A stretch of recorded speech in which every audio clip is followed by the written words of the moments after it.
Hello everyone. आज की इस वीडियो में हम जानेंगे, अगर आप बीकॉम प्रोग्राम में एडमिशन ले रहे हो TUSOL में 2023 सेशन के लिए, तो आपकी क्या फ़ीस रहेगी इस साल, कोर्स का स्ट्रक्चर क्या है, कौन कौन से सब्जेक्ट आपको पढ़ने होंगे, डॉक्यूमेंट क्या रिक्वायर्ड होंगे, एलिजिबिलिटी क्राइटेरिया क्या है, असाइनमेंट होते हैं या नहीं। तो इन सारे जो क्वेश्चन हैं उनके आज आंसर आज की इस वीडियो में हम देखेंगे। तो वीडियो को कंप्लीट देखिए, जो भी आपका डाउट है वो क्लियर हो जाएगा।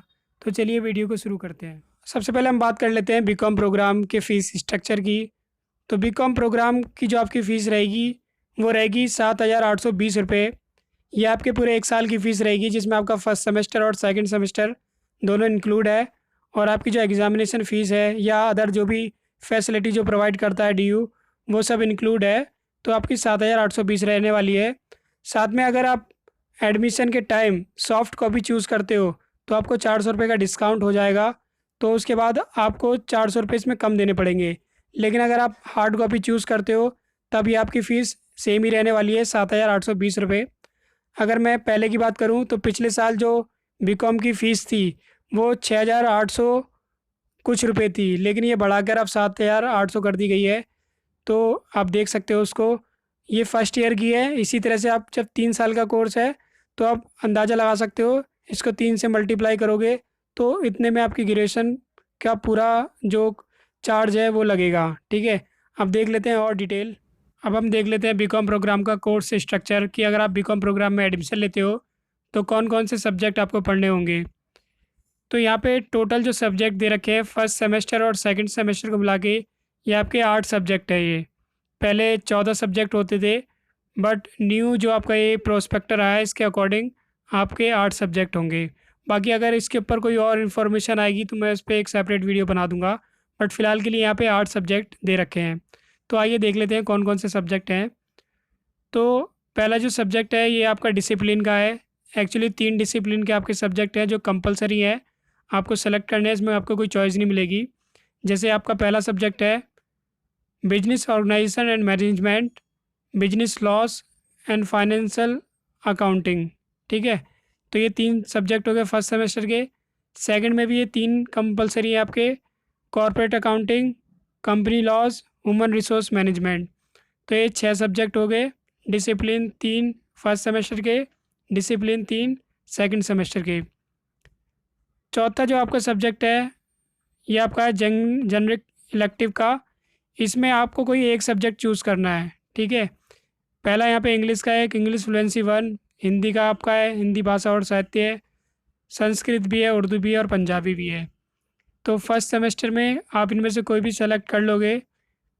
उसके बाद सेकंड सेमेस्टर में जनरिक इलेक्टिव में आपको वही सब्जेक्ट चूज़ करना है जो आप फर्स्ट सेमेस्टर में नहीं पढ़ रहे हो। ठीक है, सपोज़ आपने फर्स्ट सेमेस्टर में इंग्लिश फ्लुएंसी 1 ले लिया था, तो सेकंड सेमेस्टर में आप इंग्लिश फ्लुएंसी के अलावा कोई और सब्जेक्ट आपको चूज़ करना पड़ेगा। आप हिंदी ले सकते हो, ठीक है, संस्कृत ले सकते हो, उर्दू ले सकते हो। तो इस प्रकार ये आपके 8 सब्जेक्ट हो जाएंगे जो आपके बीकॉम प्रोग्राम में इस साल आपको दिए हुए हैं। अब देख लेते हैं और डिटेल, और चीज़ देख लेते हैं हम। अब हम बात कर लेते हैं अदर डिटेल्स की, जो कि आपके लिए जानना बहुत ज़रूरी है अगर आप SOL में एडमिशन ले रहे हो तो। पहला यहाँ पे है कोर्स ड्यूरेशन। तो कोर्स की जो ड्यूरेशन है आपकी 3 साल की रहती है। आप अपनी जो ग्रेजुएशन है उसे 3 साल के अंदर कर सकते हो। डॉक्यूमेंट्स की बात करें तो आपको 10th और 12th की मार्कशीट चाहिए, वो सेल्फ अटैच होनी चाहिए। आप उसका प्रिंट आउट निकलवा के उस पर सिग्नेचर करके फिर अपलोड कर सकते हो। और उसके अलावा आपको पासपोर्ट साइज़ फ़ोटो और एक सिग्नेचर, और उसके अलावा आपको बैंक की डिटेल डालनी पड़ेगी, अकाउंट होल्डर नेम, बैंक कौन सा है उसका नाम, IFSC कोड, ठीक है, और आपको अकाउंट नंबर, ये डिटेल डालनी पड़ेगी। इसके अलावा अगर आप अदर कैटेगरी से हो, जैसे कि SC OBC या फिर PWD कैटेगरी से, तो उसका डॉक्यूमेंट आपको लगवाना पड़ेगा। वहीं अगर आप पॉवर्टी लाइन से नीचे हो और फीस में कंसेक्शन चाहते हो तो उसके लिए आपको इनकम सर्टिफिकेट भी लगाना पड़ेगा।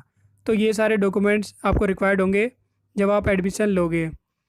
क्लासेस की बात करें तो क्लासेस जो है SOL में संडे या सैटरडे या फिर किसी हॉलीडे को होती है, जिसकी इन्फॉर्मेशन आपको SMS के थ्रू या फिर कई बार वेबसाइट पे आपको प्रोवाइड कर दी जाती है। क्लासेस आपकी ऑफलाइन और ऑनलाइन दोनों ही में हो सकती है, वो डिपेंड करता है सिचुएशन पे। ठीक है, बट नॉर्मली ऑफलाइन क्लास आपकी हो जाती हैं। स्पैन पीरियड की बात करें तो आपको मिनिमम 5 साल के अंदर अपनी मैक्सिमम 5 साल के अंदर अपनी ग्रेजुएशन पूरी करनी होगी, क्योंकि 5 साल के अंदर अगर आप नहीं कर पाते हो तो आपको फ्रेश एडमिशन लेना पड़ेगा, दोबारा से अपनी ग्रेजुएशन करनी पड़ेगी। अगर असाइनमेंट की बात करें तो एसओएल में पहले असाइनमेंट नहीं होते थे, लेकिन पिछले साल से जो आपके असाइनमेंट है वो स्टार्ट हो चुके हैं।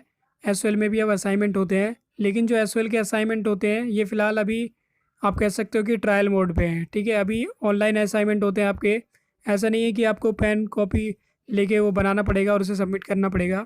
आपको बेसिकली एक पोर्टल प्रोवाइड किया जाता है एग्ज़ाम से 1 महीने या 15-20 दिन पहले। उस पर आप लॉगिन करते हो, फिर आप अपना असाइनमेंट देते हो।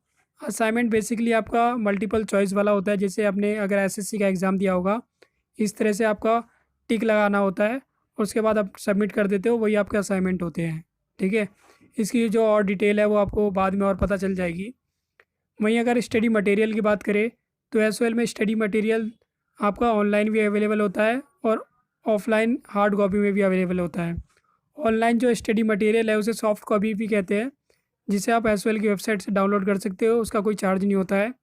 वहीं अगर हार्ड कॉपी की बात करें तो वो आपको एसओएल के कैंपस से जाके लेनी पड़ती है, जिसकी इन्फॉर्मेशन आपको एसएमएस के द्वारा या फिर वेबसाइट पे इन्फॉर्मेशन मिलती है। जब आप अपना एडमिशन लोगे तो वहाँ पे ऑप्शन मिल जाएगा आपको स्टडी मटेरियल का हार्ड कॉपी या सॉफ्ट कॉपी।